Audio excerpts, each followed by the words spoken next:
इस वीडियो में एक अजीब सा रहस्य बताया है जिससे आप अपने अवचेतन मन की शक्ति को इस्तेमाल करके जिंदगी की बड़ी से बड़ी कठिन सफलता आसानी से प्राप्त कर सकते हैं।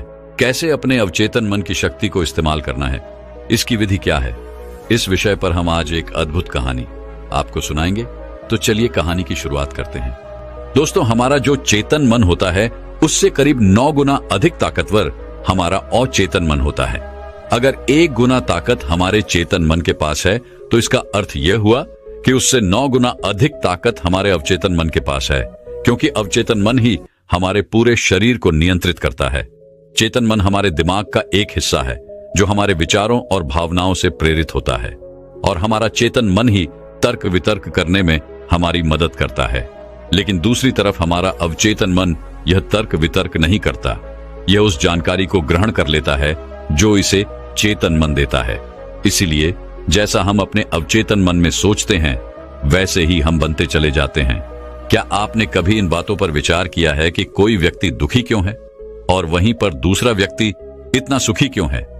एक व्यक्ति सुख और समृद्धि से भरा हुआ है, वहीं पर दूसरा व्यक्ति इतना गरीब और दुखी क्यों है? एक व्यक्ति भयभीत और डरा हुआ है, जबकि दूसरा व्यक्ति आस्था और विश्वास से भरा हुआ है। एक व्यक्ति बड़े से महलों में रहता है, वहीं पर दूसरा व्यक्ति गरीब और टूटी फूटी झोपड़ी में रहता है। कोई बहुत सफल है तो कोई असफल। कोई व्यक्ति कुछ ही मेहनत करके सफलता प्राप्त कर लेता है और वहीं पर कोई दूसरा व्यक्ति जीवन भर मेहनत करने के बाद भी असफल ही रह जाता है। तो आखिर इन सब चीजों का कारण क्या है? क्या आपने कभी इन पर विचार करने की कोशिश की है? हमारे जीवन में जो भी अच्छा है वह हमारे अचेतन मन पर निर्भर करता है।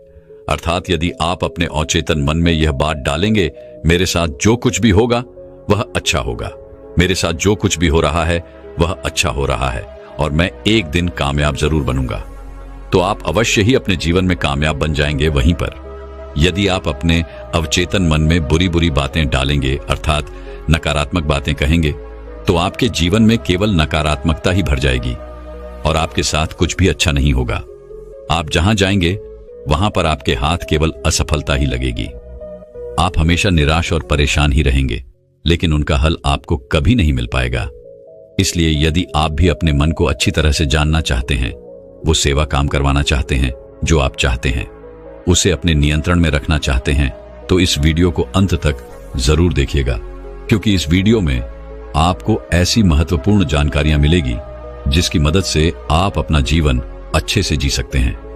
आप जो चाहें उसे हासिल कर सकते हैं। आप जिस भी लक्ष्य को प्राप्त करना चाहते हैं उसे आप प्राप्त कर सकते हैं। आज की इस वीडियो में हम यह जानने वाले हैं कि आखिर चेतन मन और अवचेतन मन में मुख्य अंतर क्या है और वह किस तरह से काम करता है, और हम अपने अचेतन मन में अच्छी बातें किस प्रकार से डाल सकते हैं जिससे हमारा जीवन परिवर्तित हो सके, हम सफलता की ओर आगे बढ़ सके। बहुत समय पहले की बात है, एक नगर में एक बहुत ही प्रसिद्ध गुरु रहा करते थे। उनकी ख्याति दूर दूर तक फैली हुई थी। उनके आश्रम में उनके कई शिष्य भी थे। एक दिन संध्या के वक्त वह गुरुवर अपने सभी शिष्यों को बुलाकर उन्हें उपदेश दे रहे थे। वे कह रहे थे, शिष्यों, हमारा मस्तिष्क 2 भागों में विभाजित है, चेतन मन और अवचेतन मन। चेतन मन हमारे मस्तिष्क का पहरेदार है, वहीं पर अवचेतन मन हमारा मालिक है। उन गुरु की आवाज सुनकर एक शिष्य खड़ा हुआ और वह उन गुरु से कहता है गुरुदेव, आप क्या कहना चाहते हैं? आप कहीं ये तो नहीं कह रहे कि हमारे भीतर कोई और है जो हमें चला रहा है, जो हमारी सारी क्रियाओं पर नजर रखे हुए हैं? इस पर गुरुवर उस शिष्य को मुस्कुराते हुए कहते हैं, भंते, मैं तुम्हें एक छोटी सी कहानी सुनाता हूं। इस कहानी में तुम्हें तुम्हारे सवालों का जवाब मिल जाएगा। इस कहानी को ध्यानपूर्वक सुनना और इसे समझने का प्रयास करना। आगे गुरुवर कहानी बताते हुए कहते हैं, बहुत समय पहले की बात है। एक नगर में एक बहुत ही धनी सेठ रहा करता था और उसकी एक बड़ी सी हवेली भी थी। उसकी हवेली के द्वार पर हमेशा एक पहरेदार तैनात रहता था और हवेली में जब भी कोई उपद्रव होता, कोई शोर शराबा होता या लड़ाई झगड़े होते, तो उसकी आवाज चारों ओर गूंजने लगती और उस आवाज को सुनकर आसपास के पड़ोसी भी उस महल के पास आते और उस पहरेदार को खूब समझाने की कोशिश करते और कहते, देखो, तुम्हारी हवेली से बहुत सारी आवाजें आती हैं, लड़ाई झगड़े होते रहते हैं, जिससे हमारे घर की शांति भंग हो जाती है। कृपया करके लड़ाई झगड़े को बंद करो। आखिर इस शोर शराबे में क्या रखा हुआ है? इस तरह से लड़ाई झगड़े करके तुम अपना जीवन कैसे शांति से बिता सकते हो? इस पर वह पहरेदार जवाब देते हुए कहता है, देखो भाई, मैं जानता हूं कि लड़ाई झगड़े करना बुरी बात है, शोर शराबा करना बुरी बात है, लेकिन मैं क्या करूं? मैं भी इससे बहुत परेशान हूं। जो भी लड़ाइयां होती हैं वह हवेली में होती है, इससे मेरी भी शांति भंग होती है। लेकिन आप मुझे क्यों समझा रहे हैं? इसका कारण मैं तो नहीं, इसका कारण तो मेरा मालिक है। आप उसे जाकर समझाइए। यह बात सुनकर पड़ोसी भी यह बात समझ जाता कि बात तो सही है। आखिर इसमें इस पहरेदार की क्या गलती है? यह तो केवल अपना काम कर रहा है। गलती तो मालिक ही है। वह उपद्रव करता है, वह शोर शराबे करता है, वह लड़ाई झगड़े करता है, और जब भी उसे यह सब करने का मन होता है तो वह हवेली के बाहर आता है और उपद्रव करके वह वापस हवेली में जाकर बैठ जाता है। और जिन लोगों को भी उस हवेली के मालिक से तकलीफ होती, जिनकी भी शांति भंग होती, वे सभी आकर उस पहरेदार को ही समझाने का प्रयास करते। वह उसे खूब समझाते, लेकिन क्या इससे यह समस्या सुलझेगी? इस प्रश्न के साथ गुरुवर अपने शिष्य से कहते हैं, तुम ही बताओ इसका क्या समाधान है? इस पर वे शिष्य गुरु के इस प्रश्न का जवाब देते हुए कहता है गुरुवर, जिन्हें भी उन हवेली के मालिक से तकलीफ है जो शोर शराबे करता है, लड़ाई झगड़े करता है और लोगों की शांति भंग कर देता है, उन सभी को उनसे बात करनी चाहिए, तभी तो इसका समाधान निकलेगा। भला पहरेदार की इसमें क्या गलती है? वह तो केवल अपना काम कर रहा है और वह उससे ज्यादा कर भी क्या सकता है? उसके हाथों में तो और कुछ भी नहीं। इस पर वह गुरुवर मुस्कुराते हुए अपने उस शिष्य से कहते हैं, भंते, ठीक इसी तरह से हमारा मन भी होता है। हमारा चेतन मन मनुष्य का पहरेदार होता है और पहरेदार को यह अच्छी तरह से पता है कि क्रोध करना बुरी बात है, बुरे शब्दों का इस्तेमाल करना बुरी बात है, अश्लील ख्यालों में खोए रहना बुरी बात है। अर्थात हमारे चेतन मन को यह बात बहुत अच्छी तरह से पता है कि गुस्सा करना, आलस करना, काम वासना जैसे विचार गलत है। ये सभी विकार हमारे भीतर नकारात्मक विचार उत्पन्न करते हैं, जिससे हमारा विनाश होता है। लेकिन वह कर भी क्या सकता है? वह चीज उसके हाथों में है ही नहीं, क्योंकि वह चीज वह कर ही नहीं रहा। ये तो वह अंदर बैठा मालिक कर रहा है, अर्थात हमारा अवचेतन मन, जो हमसे कोई भी कार्य बहुत ही आसानी से करवा लेता है। और ये सभी बातें हम में से हर सभी अच्छी तरह से जानते हैं और हमें ऐसा लगता भी है कि हम अच्छी तरह से समझ चुके हैं, जैसे कि वह पहरेदार समझता है। लेकिन वास्तविकता में तो इससे हमारे जीवन पर कोई भी बुनियादी फर्क नहीं पड़ता। आगे वह गुरु उस शिष्य से कहते हैं, भंते, तुमने भी अपने आप को कई बार यह समझाने की कोशिश की होगी कि मुझे सुबह सही समय पर उठना है, आश्रम की साफ सफाई करनी है, भिक्षा मांगने जाना है और रात को आने के बाद मुझे ध्यान भी करना है। लेकिन क्या इससे कोई फर्क पड़ा? इसका जवाब देते हुए वे शिष्य कहता है, नहीं, बिल्कुल नहीं। मैंने कई बार अपने आप को समझाया है कि मुझे इस समय पर यह काम करना है, मुझे अपना समय व्यर्थ नहीं करना, मुझे अपने समय का इस्तेमाल करना है और मुझे आगे बढ़ना है। लेकिन मैं चाहकर भी उन सभी कार्यों को समय पर नहीं कर पाता। इस पर वह गुरुवर अपने उस शिष्य से कहते हैं, भंते, जब भी हम अपने आप को कुछ समझाने का प्रयास करते हैं तो हमें ऐसा लगता है कि अब हम समझ चुके हैं और अब हमसे कोई गलती नहीं होने वाली, और हम सोचते हैं कि अब हमारा जीवन बदल जाएगा, हम जो भी करेंगे अब वो सही होगा, अब तो हम जीवन में सफलता प्राप्त कर ही लेंगे। लेकिन दूसरे ही पल हम ये पाते हैं कि हमारे जीवन में कोई बुनियादी बदलाव आया ही नहीं, और ऐसा केवल हमारी नासमझी के कारण होता है। हम अपनी नासमझी के कारण अवचेतन मन की जगह पर अपने चेतन मन को समझाने का प्रयास करते हैं, अर्थात मालिक को छोड़कर हम पहरेदार से बात करते रहते हैं और उसे समझाने की कोशिश करते हैं। लेकिन तुम यह भूल जाते हो कि आखिर वह पहरेदार कर भी क्या सकता है? वह सब उसके हाथों में है ही नहीं। हमें तो अपने अवचेतन मन को समझाने की आवश्यकता है।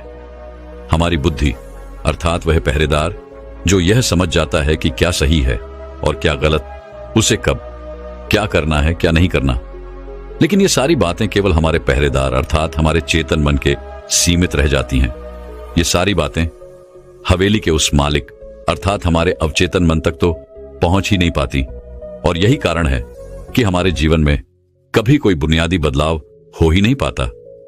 ठीक उसी प्रकार जैसे कि यदि आपसे कोई कहता है कि पौधे में पानी डालोगे तो वह पौधा एक दिन बड़ा होगा और फिर उसमें फल आएंगे, फल लगेंगे, और आप उस बात को मान लेते हैं और उस पौधे में पानी भी डालते हैं। लेकिन आप पौधे की पत्तियों पर पानी डालते हैं और सोचते हैं कि इसमें फल फूल आएंगे। लेकिन जरा एक बार के लिए यह सोचिए, अगर पत्तियों में पानी डालोगे तो उसमें फूल और फल कैसे आएंगे? हमें तो उस पौधे की जड़ में पानी डालने की आवश्यकता है, लेकिन हम में से अधिकांश लोग केवल पत्तियों पर ही पानी छिड़क कर अपने आप को बहुत भाग्यशाली समझने लगते हैं। लेकिन वे यह भूल जाते हैं कि जो पानी वह पत्तियों पर छिड़क रहे हैं, वह पानी पेड़ की गहराइयों में तो जा ही नहीं पा रहा। तो ऐसे में उस पौधे पर फल और फूल कैसे लगेंगी? ठीक इसी प्रकार हम भी अपने मन के साथ ऐसा ही करते हैं, और यही कारण है कि हम अपने जीवन में जो भी चाहते हैं वह हमें नहीं मिल पाता। हम अपने जीवन में फल और फूल चाहते हैं, लेकिन वह हमें नहीं मिल पाता। इस पर शिष्य उन गुरुवर से कहता है गुरुवर, तो फिर हमें क्या करना चाहिए? क्या ऐसा कोई उपाय है जिससे हम अपने चेतन मन की सारी बातें अपने अवचेतन मन तक पहुंचा सकें? ऐसी कोई प्रक्रिया है जिसमें हम अपने संदेश को अपने अवचेतन मन तक पहुंचा सके? इस पर वह गुरुवर शिष्य से कहते हैं, भंते, यदि तुमने अपने संदेश को अवचेतन मन तक पहुंचा दिया, तब तुम जो चाहोगे वो इच्छा प्राप्त कर सकते हो। तुम जैसा चाहो उस लक्ष्य को प्राप्त कर सकते हो, क्योंकि हमारा अवचेतन मन हमारे चेतन मन से 9 गुना अधिक शक्तिशाली होता है। आपने कभी ना कभी यह देखा ही होगा कि एक मनोवैज्ञानिक जब किसी के मन के गुप्त राज को जानने की कोशिश करता है, तब वह मनोवैज्ञानिक जब उसके मन की बात को बाहर निकलवाना चाहता है, उसके अतीत में जो भी घटना घटी है उसमें साफ साफ रूप से प्रवेश करना चाहता है, तो इसके लिए वह हिप्नोटिज्म का उपयोग करते हैं। और आप में से अधिकांश लोगों ने इस प्रक्रिया को देखा ही होगा। इस प्रक्रिया का प्रयोग करके मन की सारी सूचनाएं अपने आप ही बाहर निकलती हैं।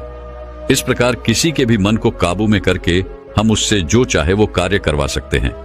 हाँ, अब आपके मन में यह भी प्रश्न उठ रहा होगा कि शायद वो सभी हमारे अवचेतन मन की चाल को समझते हैं, वह इसे अच्छी तरह से जानते हैं कि उसे किस तरह से अपने काबू में किया जाता है। तो इसका जवाब बड़ा ही सीधा और सरल है, और इसका जवाब है हाँ, क्योंकि उन्होंने इसके ऊपर कई बार प्रयोग किया होता है और वह इसमें इतने निपुण हो जाते हैं कि वह किसी भी दूसरे मन पर अपना काबू कर सकते हैं। और अगर आप भी अपने अवचेतन मन की बात को समझते हैं, अपने मन की चाल को समझते हैं, तो आप भी अपने ही नहीं बल्कि किसी दूसरे के मन को भी वश में कर सकते हैं। आगे गुरुवर अपने उस शिष्य से कहते हैं, भंते, अपने अचेतन मन तक संदेश पहुंचाने के लिए आपको अपने चेतन मन को शांत करना होगा, उसे सुलाना होगा। और ऐसा इसलिए क्योंकि हमारा चेतन मन तर्क वितर्क करने में माहिर है। वो एक पहरेदार है, वो हमारी रक्षा के लिए हमेशा तैनात रहता है। इसलिए जब भी तुम अपना कोई संदेश उस चेतन मन तक पहुंचाने की कोशिश करोगे, तो वह तुमसे तर्क वितर्क जरूर करेगा और हमें अपनी बात अपने मालिक तक पहुंचाने की हमें इजाजत तक नहीं देगा। जब तक कि हम अपनी बात अपने चेतन मन को अच्छी तरह से समझा नहीं देते या उसे शांत नहीं कर देते, तब तक वह हमें उस हवेली में घुसने नहीं देगा, क्योंकि हमारी सामान्य बुद्धि अर्थात हमारा चेतन मन तर्क वितर्क करने में माहिर होता है। और यही कारण है कि हम में से अधिकांश लोग अपने अचेतन मन तक एक साफ और स्पष्ट संदेश पहुंचा ही नहीं पाते, और इसी कारण हम अपने अचेतन मन को भी अच्छी तरह से समझ नहीं पाते। और हमारा अचेतन मन तर्क वितर्क नहीं करता, उसे तो केवल साफ और स्पष्ट संदेश चाहिए जिस पर वह कार्य कर सके। और उस तक हम साफ और स्पष्ट संदेश तभी पहुंचा सकते हैं जब हमारा मन पूरी तरह से शांत रहेगा, जब हमारे मन में और कोई विचार नहीं होंगे। और यही कारण है कि जब एक मनोवैज्ञानिक किसी के मन पर प्रयोग करता है, उसके मन को काबू करने की कोशिश करता है, उससे मनचाही बात निकलवाने की कोशिश करता है, तो सबसे पहले वह उसके चेतन मन को ही सुनाता है। आपने कहीं ना कहीं यह तो देखा ही होगा कि उनके सामने एक पेंडुलम जैसी चीज उनकी आंखों के सामने रख दी जाती है और उसे घुमाया जाता है, जिसे लगातार देखने के बाद वो व्यक्ति पूरी तरह से निद्रा में चला जाता है। और इस कारण उसका चेतन मन पूरी तरह से शांत हो जाता है। और जब उसका पहरेदार पूरी तरह से सो जाता है और उसके पास तर्क वितर्क करने के लिए कोई नहीं बचता, तब वह वैज्ञानिक आसानी से उस हवेली में जाता है और उस मालिक से जी भर के बातें करता है। जो बातें वह चाहता है वह बातें वह उससे निकलवा देता है। तिब्बत के एक महान दार्शनिक ने कहा था कि अगर बात समझ में आ जाए तो आपका जीवन परिवर्तित हो जाता है। लेकिन उन्होंने वह बात उस समय के लोगों के लिए कही थी, क्योंकि उस समय तिब्बत और बाकी दुनिया के लोग बहुत सरल हुआ करते थे। उनका मन बहुत साफ हुआ करता था और उनको जो भी बातें बताई जाती थी वह उन बातों को बड़ी शांतिपूर्वक सुनते और समझते थे। उस समय कोई भी तर्क वितर्क नहीं करता था, और जब कोई व्यक्ति तर्क वितर्क करने में माहिर होता था तो वह उसे तर्क वितर्क करने देते और शांति से केवल उसकी बातें सुनते। जब तक कि व्यक्ति तर्क वितर्क करके थक न जाए तो वह गुरु के पास वापस आता है और उनसे कहता है गुरुवर, मैं अब तर्क वितर्क करके थक चुका हूं, लेकिन उससे मुझे कुछ भी हासिल नहीं हुआ। कृपया करके अपना कोई मार्ग बताइए।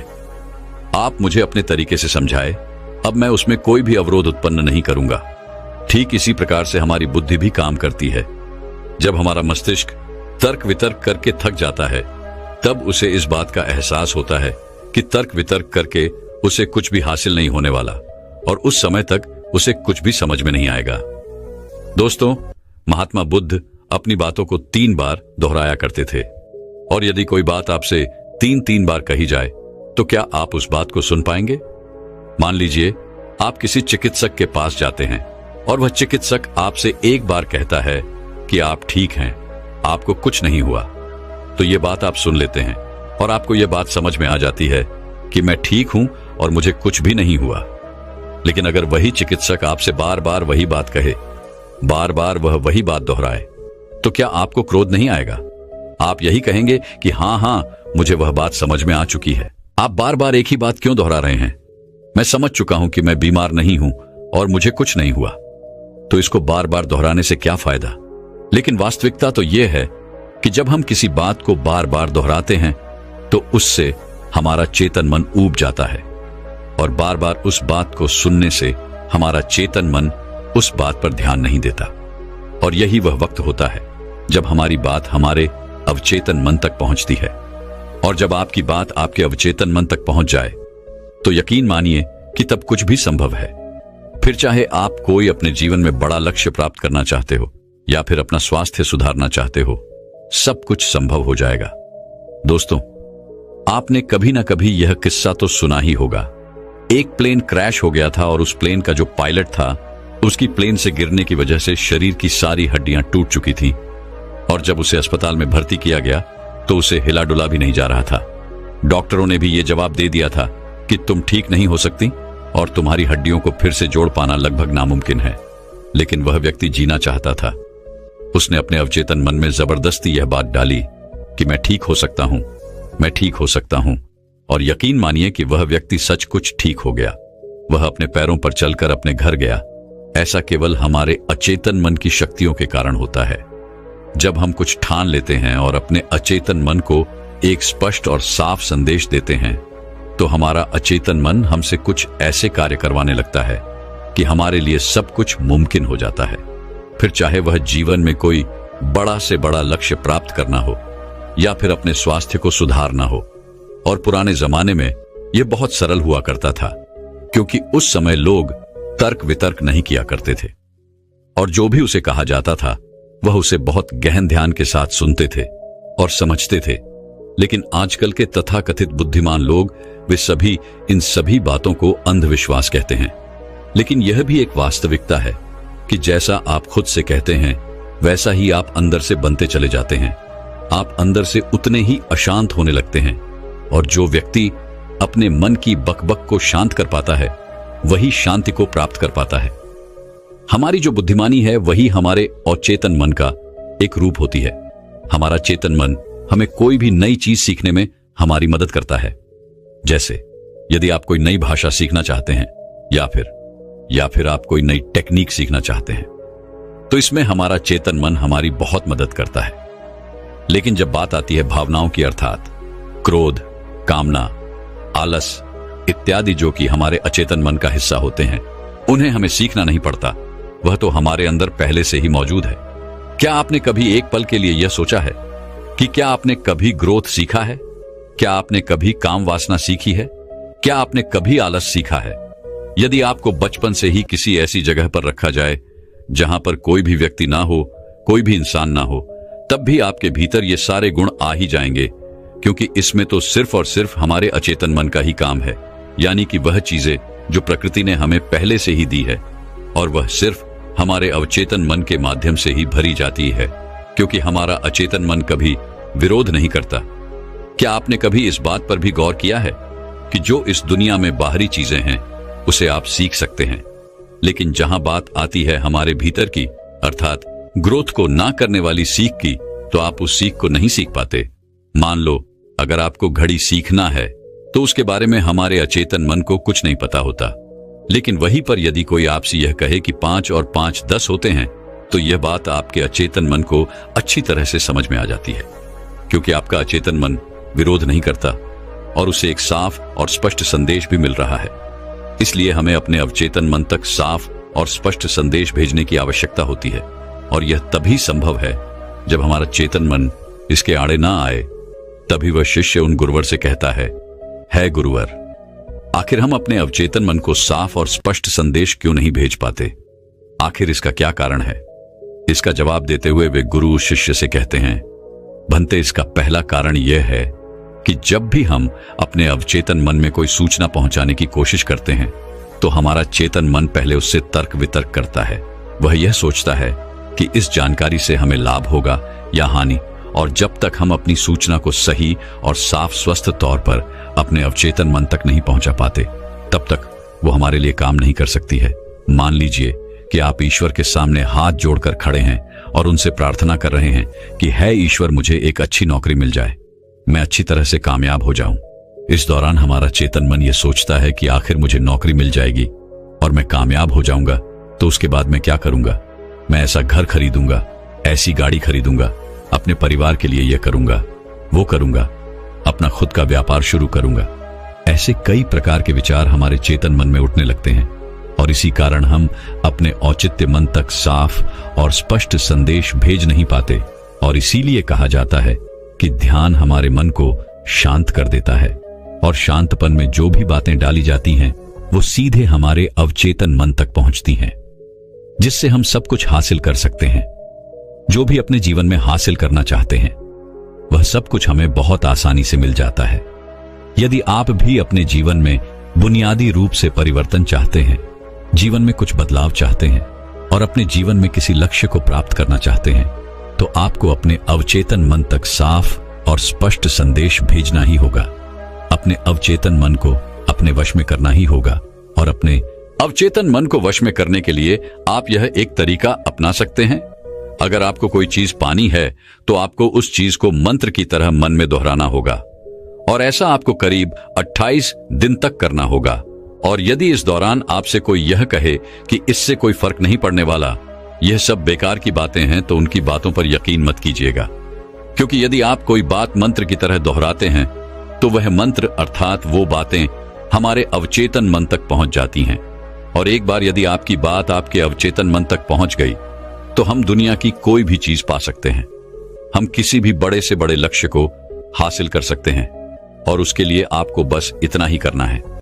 जब भी आप रात को सोने जाएं, तो बिस्तर पर लेटने के बाद नींद आने से ठीक पहले आपको करीब 10 से 15 बार अपने मन में उस मंत्र को दोहराना है जो भी आप चाहते हैं, और ऐसा करते हुए आपको नींद में चले जाना है, क्योंकि हमारा अचेतन मन कभी नहीं सोता। वो 24 घंटे 365 दिन आपके लिए लगातार काम करता रहता है, जबकि रात को सोते समय हमारा चेतन मन पूरी तरह से शांत होता है और वह सो जाता है। और यही वह समय है जब हमारा अवचेतन मन पूरी तरह से जागृत होता है। यह सबसे ज्यादा शक्तिशाली होता है। रात को सोते वक्त जो भी बातें आप अपने मन में डालते हैं, आप वैसे ही बनते चले जाते हैं। कभी आपने इस बात पर गौर किया है कि जब भी आप रात को सोते वक्त कोई नकारात्मक बात या नकारात्मक जानकारी लेते हैं, तो सुबह उठते ही आपको नकारात्मक विचार आते हैं, और वहीं पर यदि आप रात को सोते वक्त सकारात्मक जानकारी या सकारात्मक बातें करते हैं, तो अगले दिन सुबह आप बहुत ज्यादा ताकतवर महसूस करते हैं। आपका दिन पहले से ज्यादा अच्छा लगने लगता है, आप अच्छा महसूस कर पाते हैं। इसलिए रात को सोते वक्त कभी भी अपने आप से नकारात्मक बातें ना करें। हो सके तो हमेशा अपने आप से सकारात्मक बातें करें, या फिर आप चाहें तो इस प्रयोग को भी अपना सकते हैं और अपने जीवन में जो कुछ भी चाहे आप उसे पा सकते हैं, क्योंकि एक बार यदि आपका लक्ष्य आपके अवचेतन मन तक पहुंच गया तो उसे पाना बहुत आसान हो जाएगा, फिर वह चाहे कितना भी बड़ा क्यों ना हो। वह चाहे कितना भी कठिन क्यों ना हो, आप उसे हासिल कर ही लेंगे, आप उसमें कामयाबी पा ही लेंगे। इतना कहकर वह गुरुवर शांत हो गए और वह शिष्य भी यह समझ चुका था कि आखिर हमारे चेतन मन और अवचेतन मन में क्या अंतर होता है और किस प्रकार हम अपने लक्ष्य को प्राप्त कर सकते हैं। तो दर्शकों, चलिए अब सफलता पाने के ऊपर अगली रोचक कहानी की शुरुआत करते हैं। दोस्तों, जब हम यह सोचते हैं कि जो हुआ वह अच्छा नहीं हुआ, ऐसा नहीं होना चाहिए था, यदि मैं कोई तरकीब या कोई उपाय अपना लेता तो ऐसा नहीं होता, यदि मैंने किसी से सलाह ही ले ली होती या फिर खुद की सूझबूझ का इस्तेमाल किया होता तो आज मुझे यह परेशानियां नहीं उठानी पड़ती, मैं आज इस तरह से तकलीफों में नहीं रहता। इस प्रकार हम खुद को कोसने लगते हैं, खुद को दुखी करने लगते हैं। मैं आपको बता दूं कि इस तरह का पश्चाताप करने से आपको कोई लाभ नहीं होने वाला। आप चाहे कितने भी हाथ पैर मार लें, चाहे आप लाखों कोशिशें कर लें, लेकिन आप अपने अतीत को बदल नहीं सकते, क्योंकि इस तरह के विचार केवल चिंता पैदा करते हैं। लेकिन यही चिंता अर्थात यही पश्चाताप हमारे लिए बहुत लाभदायक भी साबित हो सकता है। अब आप में से कई लोग यह सोच रहे होंगे कि भला जो बीत गया, यदि हम उस पर सोच विचार कर रहे हैं तो यह हमारे लिए कैसे लाभदायक हो सकता है। हम तो पहले ही मुसीबत में हैं, हम तो पहले से ही तकलीफ में हैं, तो ऐसे में यह हमारे लिए कैसे फायदेमंद हो सकता है। दोस्तों, अगर आप उन गलतियों से सीख लेकर खुद को बदलने का प्रयास करें तो आप अपना आने वाला भविष्य खुद ही बदल सकते हैं, उसे संभाल सकते हैं। अगर अतीत की गलतियों से सीख लेकर खुद को बदलने का प्रयास किया जाए तो सही मायने में वही पश्चाताप कम होता है। आज की जो बौद्ध कहानी मैं आपको सुनाने जा रहा हूं, इस कहानी के माध्यम से मैं आपको कुछ ऐसे तरीके बताने वाला हूं जिन तरीकों को अपनाकर आप अपने जीवन में इस प्रकार के पश्चाताप से बच सकते हैं। आप अपनी अतीत की गलतियों को भुलाकर आप अपने आप को वे एक नया इंसान बन सकते हैं। जो लोग खुद पर संदेह करते हैं, जो अपने ही विचारों में उलझे रहते हैं, जिन्हें उनकी अतीत की गलतियां परेशान करती रहती हैं, उनके लिए यह एक वरदान साबित हो सकता है। एक समय की बात है, एक नगर में एक युवक रहता था जो अपने कर्मों से बहुत परेशान था। उसने 30 साल कड़ी मेहनत की, लेकिन उसके बाद भी उसे अपने कर्मों का फल नहीं मिला, जिस कारण वह अंदर से बहुत निराश हो चुका था। वह अंदर से पूरी तरह से टूट चुका था, जिस कारण उसने संन्यास ग्रहण कर लिया। उसने सोचा कि मैं अपने संसारी जीवन में तो कुछ न कर सका, लेकिन मैं अपने सन्यासी जीवन में अवश्य कुछ न कुछ प्राप्त करके ही रहूंगा। मैं सत्य की खोज किसी भी कीमत पर करके ही रहूंगा। देखते ही देखते करीब 5 वर्ष बीत गए, लेकिन अब तक उसका अपने मन पर कोई नियंत्रण नहीं था। जब भी वह भिक्षा मांगने किसी नगर में जाता और वहां पर यदि उसकी नजर किसी सुंदर स्त्री पर पड़ जाती तो उसके मन में कामुक विचार उठने लगते थे। और जब भी वह शांत होता और अकेले कहीं पर बैठता तो उसे खुद पर क्रोध आता, उसे खुद पर पश्चाताप होता और तब वह यह सोचता कि आखिर मैं सन्यासी क्यों बन गया जब मैं अपने मन पर नियंत्रण ही नहीं पा सकता। तो मेरे इस सन्यासी जीवन का क्या फायदा?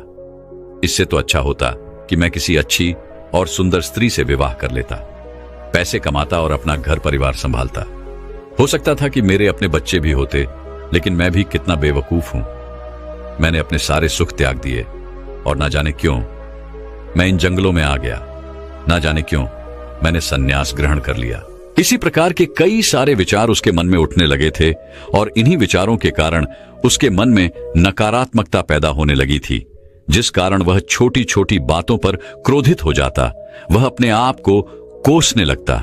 जब भी वह किसी सफल सन्यासी को देखता तो उसके मन में जलन पैदा होने लगती और वह उन्हें नीचा दिखाने के लिए हर मुमकिन प्रयास भी करता।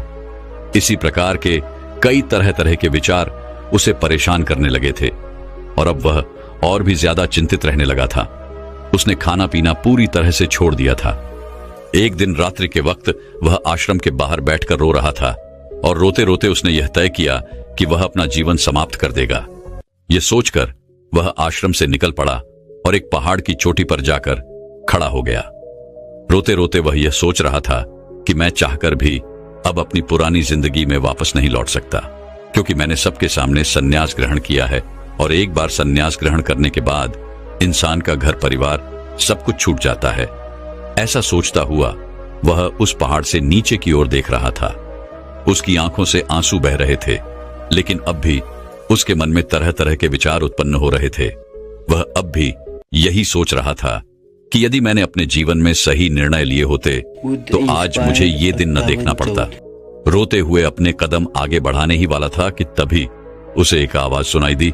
कोई उससे चिल्लाकर यह कह रहा था, भंते रुक जाओ, जहां छोड़कर जा रहे हो वापस वहीं से शुरुआत करनी पड़ेगी, इसलिए एक बार फिर सोच लो। यह आवाज सुनकर वह सन्यासी रुक गया। उसने पीछे मुड़कर यहां वहां देखा, लेकिन उसे वहां पर कोई भी दिखाई नहीं दिया। तभी उसने जोर से चिल्लाकर कहा, कौन हो तू? तभी उसकी नजर एक बूढ़े बौद्ध भिक्षु पर पड़ी और उन्हें देखकर वह सन्यासी और भी क्रोधित हो उठा और कहने लगा, कौन हो तुम और मुझे क्यों रोकना चाहते हो? तभी वह बूढ़ा बौद्ध भिक्षु उस सन्यासी से कहता है, भंते मैं तो बस इतना ही कह रहा हूं, तुम जहां छोड़कर जा रहे हो तुम्हें वापस वहीं से शुरुआत करनी पड़ेगी, इसलिए निर्णय लेने से पहले एक बार फिर सोच लो, कहीं तुम फिर से गलत निर्णय तो नहीं ले रहे।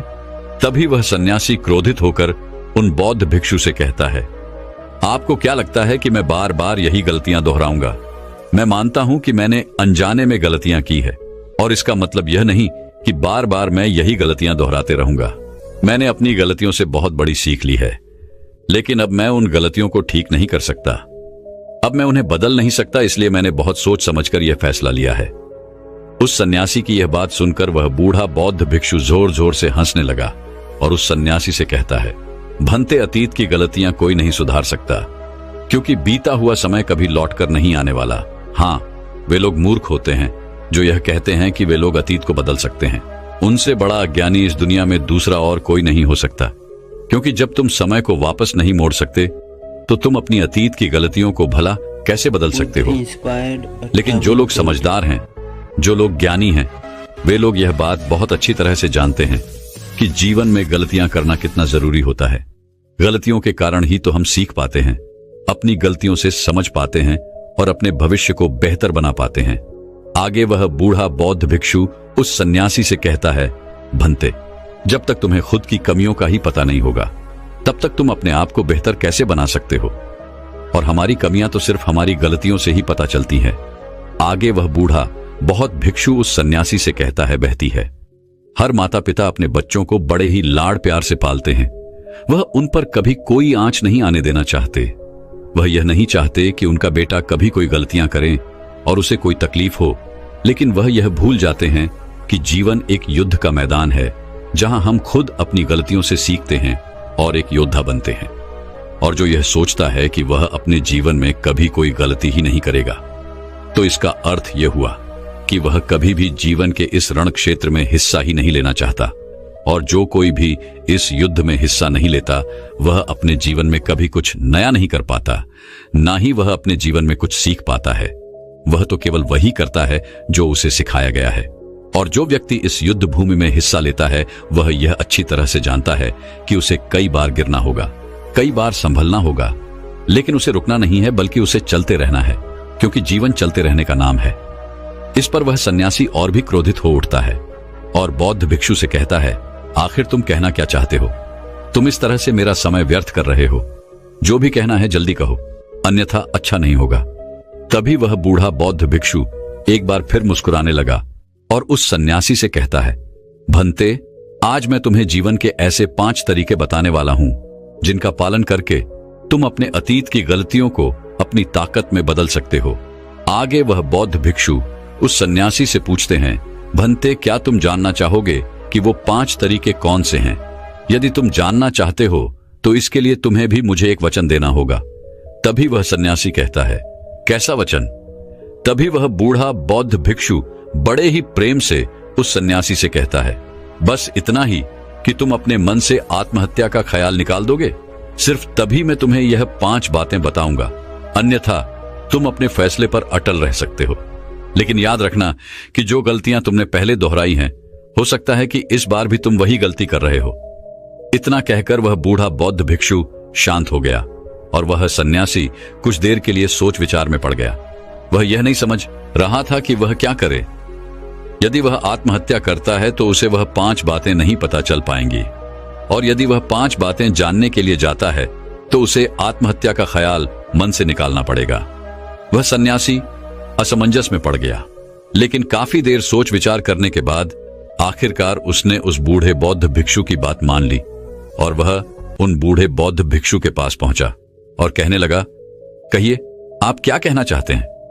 तभी वह बूढ़ा बौद्ध भिक्षु उस सन्यासी से पहली बात बताते हुए कहता है, भंते, सबसे पहले तो तुम यह जान लो कि अतीत में जो भी तुमसे गलतियां हुई है वह किसके कारण हुई, उसके पीछे का क्या कारण था, क्योंकि कोई भी गलती करने के पीछे कुछ मुख्य कारण अवश्य होते हैं। तुम्हें सबसे पहले उन कारणों को पहचानना होगा। वह कारण या तो कोई मजबूरी हो सकते हैं या कोई इंसान हो सकता है जिसके कारण तुमने वो सारी गलतियां की, या फिर हो सकता है कि तुमने वो गलतियां केवल अपने स्वार्थ के लिए की हो। तुम्हें उन कारणों को पहचानना होगा। यदि तुम्हें किसी से धोखा मिला तो क्यों मिला? क्या तुमने कभी इसके ऊपर विचार किया है? क्योंकि शायद तुमने उस पर हद से ज्यादा विश्वास किया होगा। एक बार यदि तुमने उस कारण को पकड़ लिया और उसे जान लिया तो तुम यह समझ पाओगे कि तुमने कहां कमी रह गई, तुमने कहां पर गलती की, और एक बार यदि तुम अपनी गलती को समझ जाओगे तो तुम उसे सुधार भी सकते हो ताकि वैसी गलती भविष्य में तुमसे दोबारा ना घटे। आगे वह बूढ़ा बौद्ध भिक्षु उस सन्यासी से कहता है, गलतियां हमें दुख नहीं देती। दुख हमें तब होता है जब हम अपनी गलतियों को बार बार दोहराते हैं, जब हमें इस बात का एहसास होता है कि शायद हम अपनी गलती को अब सुधार नहीं सकते और शायद हमारे भीतर अब उतना आत्मबल नहीं बचा कि हम उन गलतियों से सीखकर उन्हें सुधार सकें। जब हमें खुद पर संदेह होने लगता है, खुद पर संशय होने लगता है, तब हमें पीड़ा होती है। किंतु एक बार, केवल एक बार यदि तुम यह समझ जाओ कि गलती करके जब हम उससे सीख लेते हैं और उस गलती को सुधारने का हर मुमकिन प्रयास करते हैं तो हमारे भीतर एक विश्वास जाग उठता है और फिर हमें कभी कोई दुख नहीं परेशान करता। इसलिए हमें किसी भी गलती के पीछे का कारण जानना बहुत आवश्यक होता है, और इसके लिए तुम चाहो तो खाली बैठकर चिंतन कर सकते हो। यह इतना मुश्किल भी नहीं है। एक बार अगर उस गलती के पीछे की वजह तुम्हें समझ में आ जाए तब दूसरा तरीका काम आता है। जब हम गलती के पीछे की वजह को जान जाते हैं, उसे समझ जाते हैं, तो उसके बाद हमें खुद से एक सवाल करना चाहिए, और वह सवाल यह है कि गलती करने से पहले हम कैसे इंसान थे, और यह गलती करने के बाद हमारे अंदर क्या परिवर्तन हुआ है। क्या हमने अपनी गलती से कोई सीख ली है या नहीं, और यदि सीख ली तो फिर हमने अपने बारे में क्या जाना।